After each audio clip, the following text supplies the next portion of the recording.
think as humans, we all have a preoccupation with looking dumb. We are social creatures, hierarchical creatures, and we don't want to shame ourselves, humiliate ourselves. But recognizing that, by zigging when everyone else is zagging, with that particular context, you can actually develop a superpower, and that is asking dumb questions. And this came up repeatedly when I was interviewing incredible performers, world-class performers, meaning investors, entrepreneurs, writers, you name it, for Tools of Titans, the new book. And asking dumb questions can take many forms. I'll give you a few examples. Malcolm Gladwell is very good at asking so-called dumb questions. And he learned that from his father, who was a mathematician, had no intellectual insecurities whatsoever, just did not care about looking stupid. And he would constantly ask, or he would first say, "I don't understand. Please explain that. I don't understand. Can you explain that? I don't understand. Can you explain that?" And he might ask that 10 times in a row. And Malcolm mentioned that he imagined sometimes what the conversation would look like between his dad and Bernie Madoff, because his dad never would have invested. He just would have said, "I don't understand that at all. Explain that to me," over and over again until Madoff left or his dad got so frustrated he had to leave.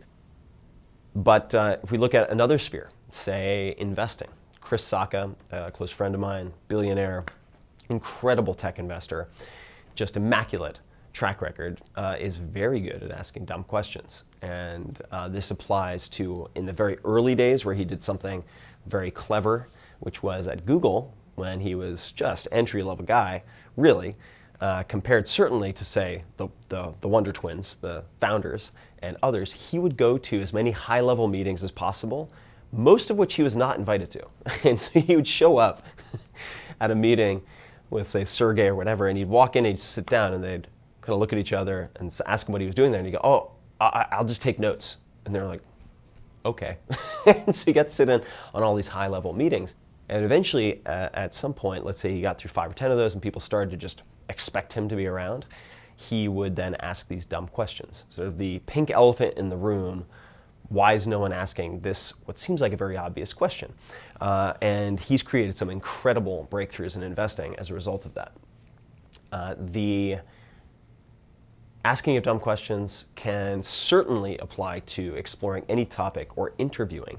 So Alex Blumberg, who's co-founder of Gimlet Media, which has a slew of gigantic podcast hits, just a factory for podcast blockbusters. He was the co-creator of Planet Money, which is a very successful radio and podcast show. And for instance, during the subprime economic crisis, he asked the question that no one else seemed to be asking, but it was just sitting right in front of millions of people who couldn't quite figure out what the hell happened. And it was, why would banks lend money to people who stand next to no chance of paying it back? And so very often, the dumb question that is sitting right there that no one seems to be asking is the smartest question you can ask.